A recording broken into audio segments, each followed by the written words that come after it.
I'm Margaret Klein-Solomon.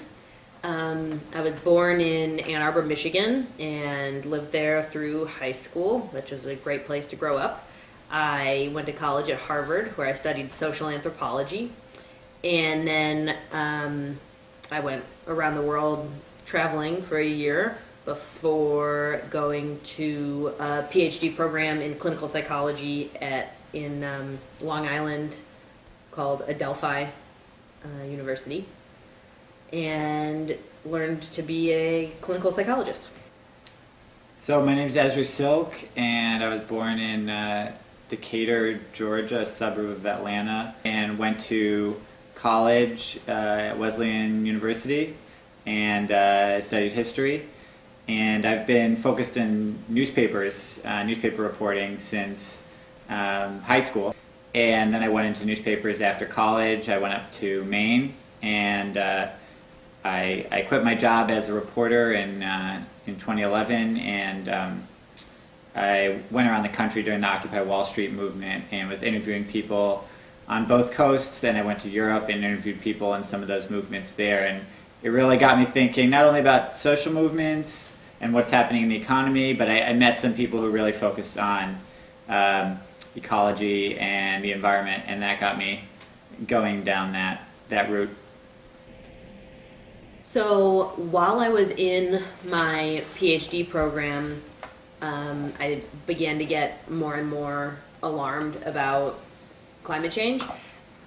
Or actually, I think even a little bit before that, in my final semester of college, I took a class on agriculture, and then backpacking around the world, I met so many young people who are going into sustainability fields, that I think those experiences just kind of started the process of waking me up. Before that, I was truly ignorant and really kind of resentful of climate change as an issue. I never particularly liked science, and I just thought this is the kind of most boring political issue that someone could make up. But after that agriculture class and that trip, and during graduate school and living in New York, seeing Hurricane Sandy, etc., I started to be less, let's say, bored by climate and more alarmed.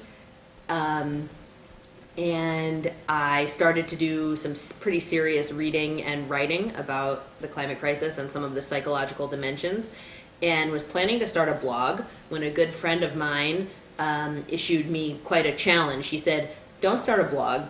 Discourse isn't enough. Think, what could you do? What could we do together that could actually solve this crisis?" And that challenge really, actually, it kind of blew my mind, because I had never, climate is so huge, it's so global, and it's the energy system and the agricultural system, and it's so big that the idea of what could I do to solve this problem had literally never occurred to me. So from there, but once it had occurred to me, I really, nothing else had ever kind of excited my whole self as much as this prospect. So I started by doing a lot of research, thinking the psychology of denial, which is totally pervasive in our culture, and reading about World War II history, what we accomplished then, reading about the climate crisis itself. And I did start a blog, but it was very much oriented towards finding people who wanted to start a organization with me, based around, from the beginning, I knew it was going to involve demanding a World War II scale climate mobilization, and particularly utilizing a pledge that political leaders and citizens would take. But at that point it was very broad, very kind of conceptual. So I started writing about the concept, and found allies, particularly Ezra Silk, who just is indispensable, foundational to the whole project. and working to turn it from an idea into an organization and, a still nascent but movement. When I said I did a lot of reading, I was looking also at what's going on in the climate movement. And one of the things that I found was that really no groups in existence are approaching the climate crisis with a dedication to truth. As I see it, there's way too much focus on messaging, meaning how can we talk about the climate crisis in a way that doesn't disturb people, and not nearly enough focus on what is actually going on, what is scientifically necessary, and how can we make what is actually necessary happen.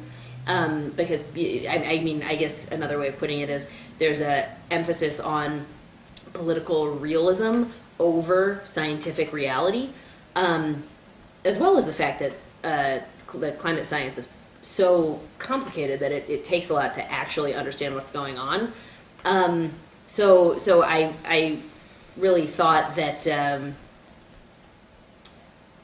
a World War II scale climate mobilization is what is necessary, and rather than taking kind of incremental steps as what basically every climate group is trying to do, because of some psychological factors in the crisis, namely that people turn off because of how overwhelming it is, that it's really important to go for the whole program, the whole thing, so that people can kind of get over their despair and their psychological blocks to taking in the scope of the crisis, and realize that we can actually solve this crisis. We can restore a safe climate.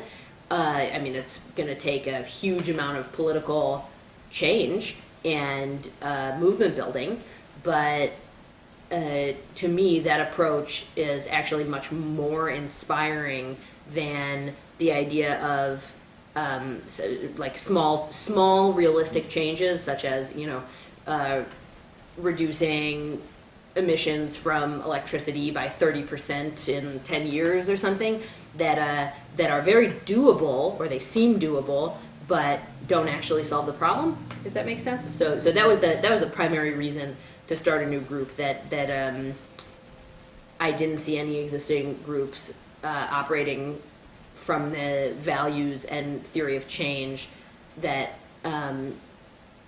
put truth at the absolute core of the mission and the organization. Ezra, you want to?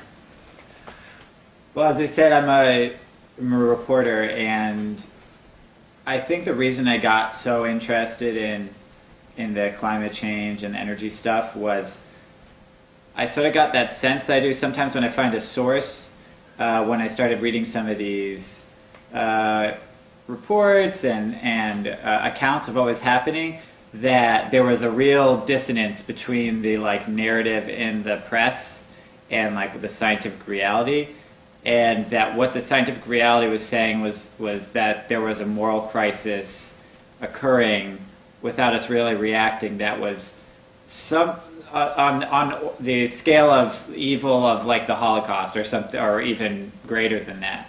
And I'm Jewish, so we Jews are always talking about the Holocaust and the morality of that, and I was thinking, wow, well, if this is really true, and I kept on looking into the science, and it kept on seeming worse than I even previously understood, then this is I have a moral obligation to actually not just try to do something, but actually to stop it if I consider myself a serious moral person. So I did start to get involved in about 2012 and 2013 in the campaign against the Keystone XL pipeline. With 350. Yes, out of a sense of I want to contribute, because I read James Hansen's piece that said, this is game over for the climate if we do this tar sands pipeline and the boreal forest, destroy the boreal forest, etc. And then I started to read like criticism of it sort of in the mainstream press, essentially saying, if we stop the Keystone Pipeline, this is like a drop in the bucket in terms of emissions. And my sort of reporter's instincts was like, well, is that true? Because I had no concept of like the scale of the problem. You know, I didn't know, how much carbon that would create and how much we had left to burn and all of this stuff. And once I started looking into it and reading more books, it was clear to me this was like a gigantic, stopping one pipeline is good, but it's like not even close to what we needed to do. So in particular, I read this book, The Great Disruption by Paul Gilding, and basically he says that civilization is going to, we're facing a collapse of civilization, not due to just climate change, but he talks about the global footprint network measurement of humanity's footprint or civilization's footprint, and that we're already using an unsustainable level of resources, about 1.5 Earths a year, and that basically we're going to slam against these limits, and we're now entering this huge crisis, and our social systems and our economic systems are all going to start to get crazy and start to fall apart, and that in 2018 humanity is going to come together, and there's going to be this 1-degree war plan, and we're going to, using the model of World War II, we're going to do this heroic global mobilization, sort of led by a coalition of the cooling at first, that's going to take global emissions down to zero in 20 years, and they're going to cut them 50% in 5 years, and they're going to shut down 5,000 coal plants and ration energy, and just something completely out of left field. And he's got the whole plan in this book, The Great Disruption. And that we're going to save the day. That's the basic message. We're going to rise to the challenge and save the day. And it's an amazing book. I highly recommend it. And after reading it, I read that plan and specifically in there, and thought, I don't see how this is going to happen. I mean, this was like in 2013 or whatever. When he wrote it, that was like when the whole debt crisis, the debt ceiling crisis was going on. So the Republicans and Democrats, the Republicans were like shutting down the government over like raising the debt ceiling. So the idea that we were going to do a World War II scale mobilization somehow along the lines of what Paul Gilding talked about just struck me as non-viable.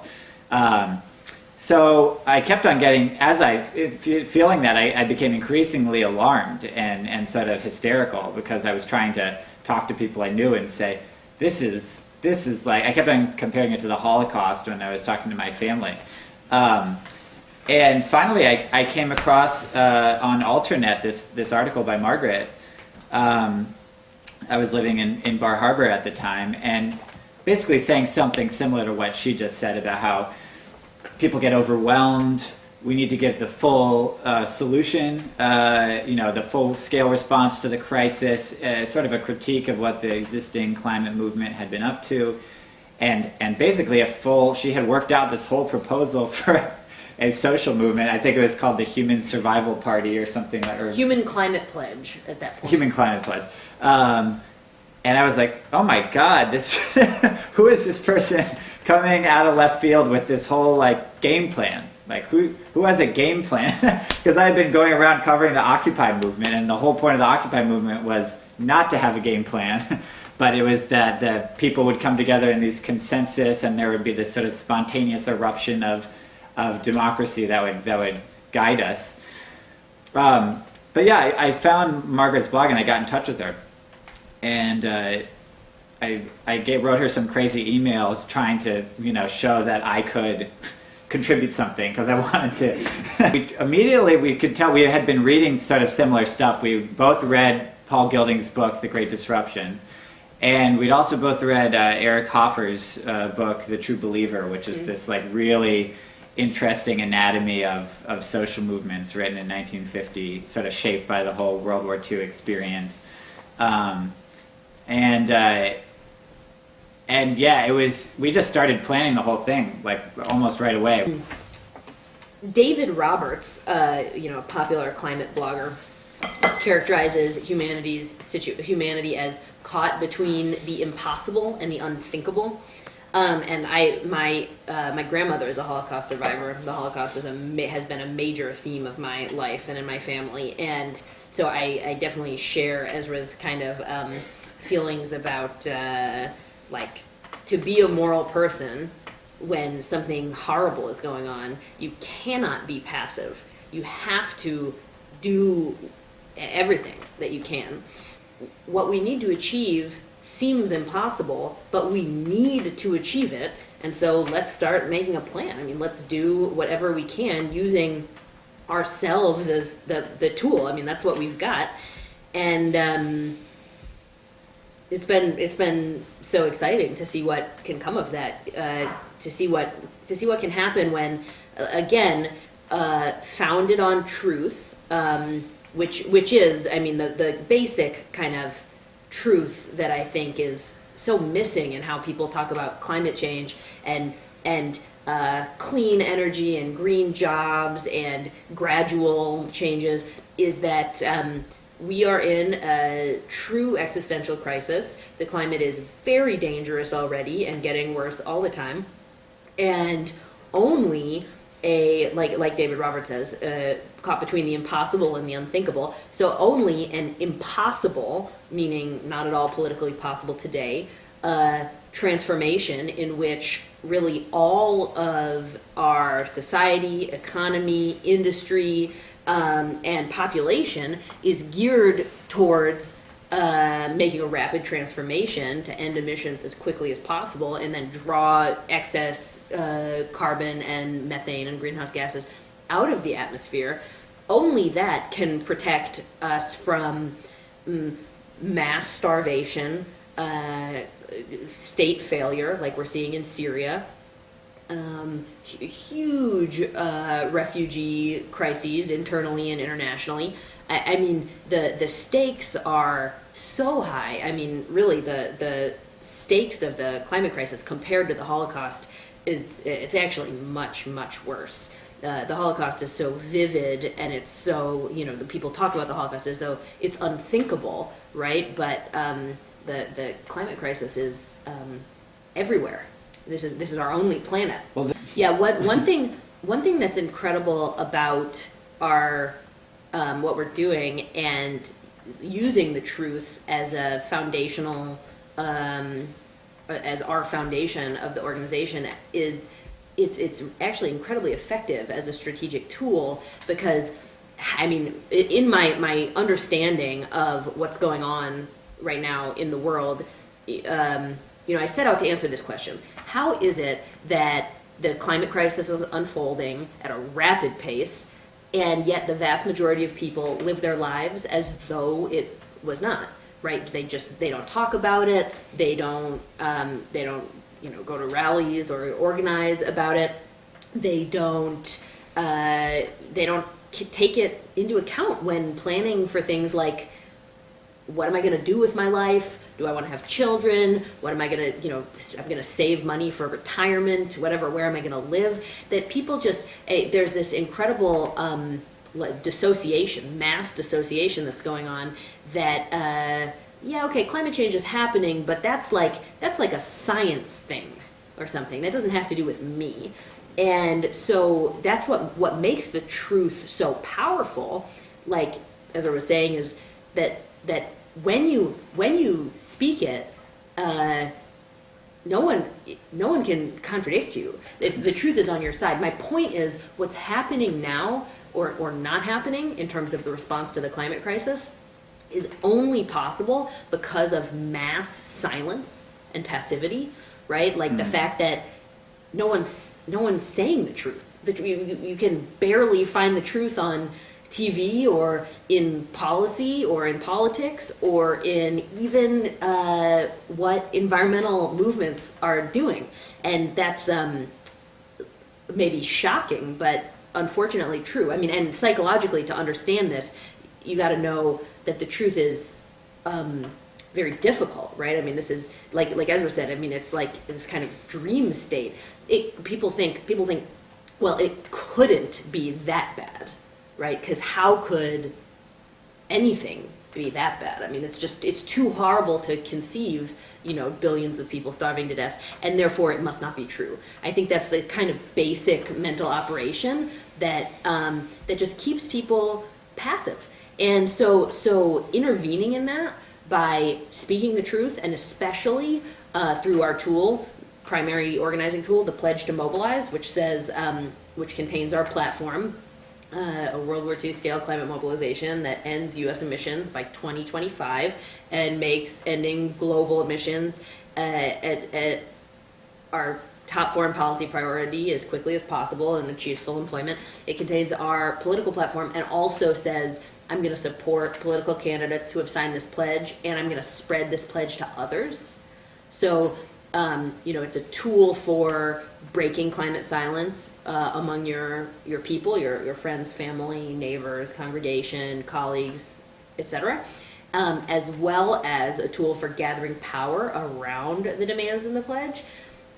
That speaking the truth and using the pledge to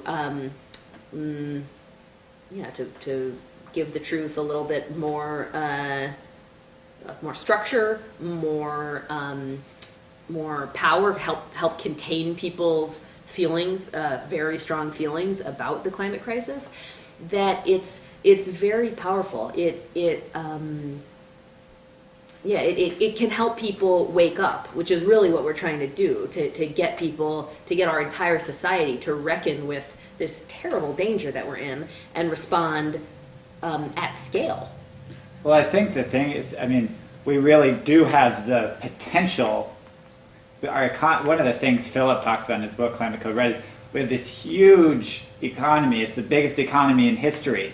And you have this, 7 billion people on the planet. It's like, if we all started to feel like this at once and we decided to use this economy to rapidly transform everything, there is this potential that we could actually do this. And I think, we're starting to tap into that if we can tap into the right mixture of emotions. I think one of the powerful things in some of your early writing you talked about was the, I'm going to pronounce it wrong, the Václav Havel, Living in Truth. That was sort of at the core of your sort of like early manifestos. I specifically this quote about the the catalytic effect of it can shake all the structures of society. Václav Havel said the truth can be a bacteriological weapon. If he was writing today, I assume he would call it viral, because that's the more common metaphor. But it's the same idea that Václav Havel was writing about the Soviet Union and he did successfully, with help, cause the Soviet Union to collapse in Czechoslovakia. And he wrote about, he said the system only persists because people live within the lie. And that's different from believing the lie. He said basically almost everyone living in the Soviet Union, this was late in the Soviet Union too, so it was pretty clear corruption, the flaws, the failures of that system, that it's only continues to exist as a system because people are silent about their true feelings. They live within the lie. Even though they know the state is corrupt, they act as though it is not, and that is how the state maintains power. So he said, because of this, because people know somewhere in their mind that the state is corrupt, that it's built on lies, that the power of truth can just, like a bacteriological weapon or viral weapon, or like dominoes, it can hit anyone at any time, even people within the state apparatus, because they know the truth too on some level. So this idea just really speaks to me as a psychologist, because in psychotherapy, in an individual basis, I see the incredible power of truth, right? When people come to terms with something like, oh my God, I'm addicted to alcohol or something, you know, whatever. I mean, like when people finally face this thing that they've been avoiding, but it's always kind of been there, nagging at them, when people bring more honesty and authenticity and truth into their lives, it's incredible what can happen on an individual level. And Václav Havel was writing about what this can do on a state and like revolutionary level. So that just absolutely squares with my understanding of psychology and anthropology. And so I mean, and Ezra has used you talked about waking up from a dream. It's like the nicest compliment that someone can give my writing, that he said that reading my essay, Living in Climate Truth, which was about Václav Havel, was like waking up from a dream. That the vast majority of people are like sleepwalking in this climate crisis. And most people know somewhere in the back of their mind something's wrong with the weather. I keep hearing these scientists talk about this climate crisis and this UN thing happened, and something's going on there, and so they know it's there, it's already in their mind. So the focus on like education that a lot of climate groups have, like we need to explain the science to people, I don't think is the right focus, because largely they know. It's about helping them wake up from the dream that what they know is actually true. Well, I think one of the things you talked about in the essay was that it was this sort of shared hallucination between not only, a lot of times people in this sort of left-wing orientation are saying, well, we're being oppressed by the corporations in cahoots with the government, which is possibly true to some extent, but you said it's the media, the government, the corporations, and the people. The people are participating in the shared hallucination. Yes. that is allowing us to continue to allow this sort of great crime against humanity and nature to unfold. And so I thought the way that you called that out, I think what I really liked about it was you were calling us to take a sense of personal responsibility, which Pope Francis certainly does in the Laudato Si. And I think the other thing is, what I really liked about the pledge idea was giving people the agency to demand an overhaul of the entire economy. You, person, go demand a World War II scale mobilization. I mean, most pledges are like, I pledge to, turn off my lights. Yeah, pledge to turn off my lights, or taxpayer protection pledge, or, I pledge to, protect the seals, or whatever. It's like small things, but you're like, listen, Americans, demand a World War II scale mobilization.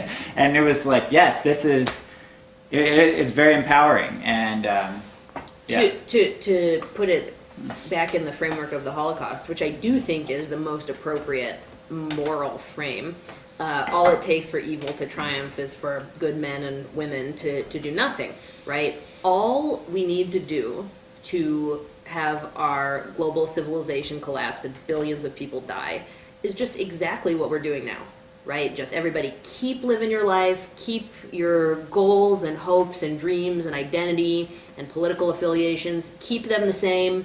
That's all it will take we'll live through it. I am pretty sure that just the worst calamity basically imaginable. And so to, like Ezra said, it's a personal responsibility, that is not okay. That it's not okay to say, well, it's not my thing. Yes, it is. And I feel the same way. I mean, like I said, my grandmother's a Holocaust survivor. It's not enough. It's not enough to be like, a bystander, a quote, innocent bystander. It's not enough. When absolute moral atrocities are going on all around you, you have to stand up. It's a very, in our like society, in terms of the way we think of like social politics, in some sense it's a conservative message. It's like, take personal responsibility for yourself, and I think one of the and for the world and your community, and I think that one of the things that I remember you also saying in this early writing was, look around. Do you have a college education? Do you have a good network of people? Do you know anyone in the media? You can contribute. You can call for it. So it was very empowering to me, because that was like what I was feeling when I would talk to these people around me. It's like, we have power. I tell people we're emitting, humanity's emitting all these greenhouse gases, and all these people are going to die, and this is horrible. This is so terrible. I can't even convey how bad this is. And they say, well, what are we going to do? What are we going to do, Ezra? What are we going to do? And it's like, look around you. There's someone from the Washington Post, and there's, all these people all over the place. Like, of course we could do something. We're, we're comparatively very, privileged and well connected compared to most of the world's population. So it's sort of upsetting. It was extremely upsetting to hear people say that. Yeah, we have a lot more power, I think, than most people want to admit, because they want to feel innocent. They want to feel, a lot of people, and I think this is very true in the climate movement, want to feel like a victim.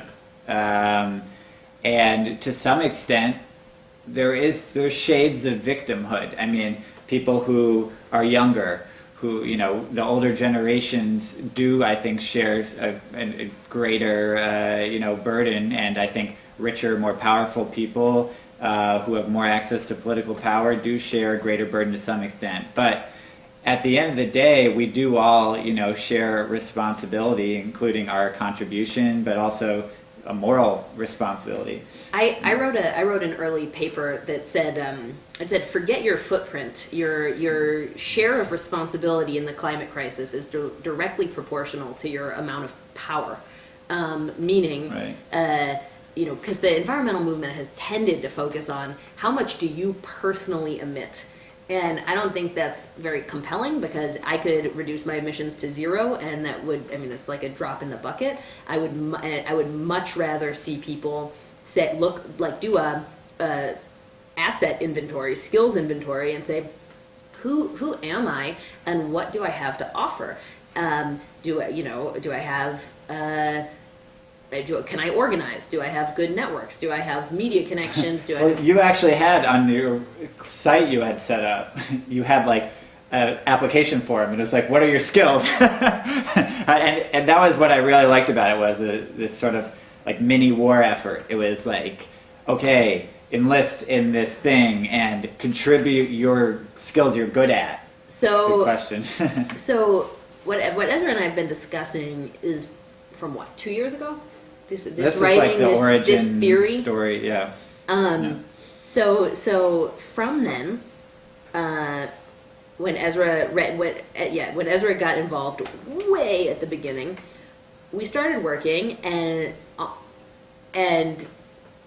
on first figuring out what, as much as possible, what is the truth, right? Like, how bad is this crisis really, and what is it going to take to actually solve it? And it's amazing how difficult of a question that is to answer. This should be a very easy question to answer, right? Because it should be well laid out for anyone who's curious, who's ready to get involved. But the science is pretty complicated, and no one wants to be the bearer of bad news. So I think scientists, to an extent, kind of hide behind complexity in order to avoid saying, we have to get off emissions ASAP, or just utter catastrophe is going to happen. But that is basically what we found, is that there's no carbon budget left. The carbon budget is an example of a myth of climate change, a kind of convenient myth. Another one is this idea of 2 degrees of warming is this safe limit. That's obviously ridiculous. Well, what happened was we had, we started talking, and and we said, all right, so let's actually create a framework to actually deal with the crisis, because we sort of quickly agreed that what society was generally talking about was sort of like, pre-World War II type, pre-Pearl Harbor type preparations, like not a real, like, serious response. And that's, I think, what pretty widely understood. But Margaret was very much insisting, like, no, this 2 degrees thing is wrong. This is like, we can't do this 2 degrees thing, because James Hansen had been criticizing that, and a lot of people were sort of talking about this. But the general society, everyone was talking about 2 degrees. So we started to look into, well, what does it mean to not go for 2 degrees? How do we aim for less than that? What does that mean? And we started talking to this climate scientist, Erica Thompson, at one of the reinsurance companies in Europe. And I said, okay, well, we want to go for 1 degree. That's what James Hansen said. Well, send us a carbon budget for 1 degree. And the thing she sent us is this complicated diagram, which essentially revealed we'd already overshot the the level of emissions for that. But that was too much for, like, me to handle, I think. So I couldn't contain the idea that we'd already gone too far. So it was like, this has got to be wrong. So I found some James Hansen paper where he created a carbon budget. He said, this is the amount of carbon left. And we divided it up in a fair way according to, each country's population. So the U.S. got 5% of it, or whatever our population is. So what it showed was that we'd have to reduce emissions 80 to 100% in the next, 5 years if we wanted to have that share of the carbon budget. And so the immediate next question was, is it possible to do an economic transformation, get off fossil fuels in the next 5 years, or whatever? So in the course of this process of trying to figure this out, we also were doing research on this World War II idea, and it turns out it goes back 20 years. All these people have been talking about this at an increasingly greater volume. But Lester Brown, this great environmentalist, wrote a book called Who Will Feed China, in which he first introduced the idea pretty briefly, and subsequently came out with a number of books, Plan B, Mobilizing to Save Civilization. And a number of people have taken out, like Thomas Friedman of the New York Times, Joseph Rome of Think Climate Progress, Naomi Klein has talked about it, Bill McKibben, all these. There was this letter to Obama in 2011, and the Chinese President Hu Jintao, signed by virtually every, the leader of virtually every big environmental group, Michael Bruno of the Sierra Club, Bill McKibben of 350.org, Rainforest Action Network, a lot of these groups, calling for a warlike mobilization to cut emissions in both countries 80% by 2020. It was put together by Tom Weiss, who's become a close advisor of ours. And we called up Tom. We said, what is the deal with this? None of these groups talk about this. Right. What is the backstory here? I don't know how I think you found him maybe. And he said he was not disputing any of our analysis, the fact that this was totally out of left field compared to what all these groups are talking about. And I said, Tom, why did these people sign it if they never talk about this? And he said, well, I think it was because Hu Jintao was in town. Like it was a moment for them to sort of get real, because the Chinese president and they were signing it, but they weren't necessarily representing their organizations and stuff like that. And we increasingly did this research and found that there was this whole alternative narrative that had been hidden of basically a World War II scale mobilization to get to zero emissions or 80% cuts in 10 years. That was like this alternative proposal to what everyone else was talking about, which is carbon pricing, gradual carbon pricing, whether it's cap and trade or carbon tax, 3 to 5 decades, whereas the mobilization is much more like a schedule to shut down fossil fuels, or some people like Lester Brown talk about a really high carbon tax, but basically like a full society commitment to this is the top priority, serious government intervention across all levels of society to do this. So what? And that research was how we, came up with the pledge, that research project. What Ezra is, I think, really talking about is the idea of the hidden consensus that we need a World War II scale mobilization to fight climate change. That was really incredible as we did this research to find all of these leaders signing on to this letter, to find all of these thought leaders and organizational leaders advocating a World War II scale climate mobilization. I mean, I'm talking about people as diverse as Ted Turner, the media mogul, Thomas Friedman. On Charlie Rose. Thomas Friedman. He said on Charlie Rose, he said we can do this in 10 or 15 years, and if we don't, we're all going to be like cannibalizing each other. Yeah. He said that in 2008. Thomas Friedman in the New York Times, all of the environmental leaders that Ezra mentioned. Hillary Clinton used the metaphor once and then dropped it. But here's the thing about a hidden consensus. Like Ezra said, we found these environmental leaders who acknowledged that this is what we need, and yet their organizations aren't campaigning for this. And even those leaders who sign the pledge, they're not. Maybe they talk about it like once in a blue moon, but it's not their focus. They focus on what they consider to be like a more winnable campaign that's on a much smaller scale. But I really, really think that's a mistake. I think that by doing that, unfortunately, they become part of the broader climate lie that says, you know, it's okay, don't worry about it, you don't have to freak out, keep on going with your life. And really all of us, people who understand the scale of the climate crisis and understand the need for a World War II scale climate mobilization, need to be shouting it from the rooftops. I mean, I am not a good dinner party guest because I want to talk about the billions of people who are going to die if we don't do this. That was when I really got alarmed. We talk about, you've heard us mention multiple times this billions of people thing.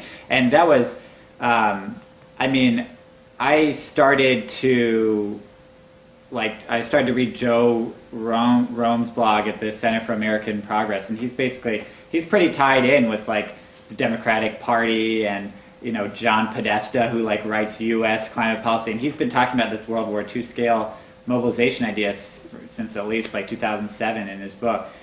And he's pretty frank about what we're faced, and he's used this idea of billions of people starving to death. That was, you know, I had learned a lot from this guy's writing, and he covers the climate science well. And it was like, billions of people starving to death, is that real? And I started to look into that, and it's like, it's real. At the beginning of the 1 Degree War Plan, and you mentioned this in some of your recent things, he said, yeah, this is written in 2009, you know, I keep on having these conversations with the world's leading energy experts and stuff like that, these hushed conversations in which we speculate about what the world will be like with a few 100 million people, like, you know, scavenging around for food and stuff like that because the climate crisis and civilization collapses. And it's so hard to fit that into your frame of how you think the world is and the life you're living. That's why Margaret's, you know, thing she was proposing, this pledge, calling for the World War II scale mobilization, made so much sense to me as a psychological like mechanism. And I think it has worked remarkably well in creating a national movement calling for a mobilization. I mean, I think we've really seen that, you know, on this trip here to Iowa. That with the turnout we managed to get for the Climate Emergency Caucus. In Iowa, they got 6 sitting state legislators, 4 congressional candidates, and a handful of local elected leaders, including the mayor of Des Moines, to sign the pledge to mobilize. Now, nationally, we have a little bit more than that, but that's definitely our most concentrated area of people who are elected to office and running for office who are willing to say publicly, when we had a press conference, say, we need a World War II scale climate mobilization that gets the U.S. to 0 emissions by 2025. Maybe that sounds crazy, maybe that's outside of the realm of acceptable political discourse today, but that is what science is telling us we need to do.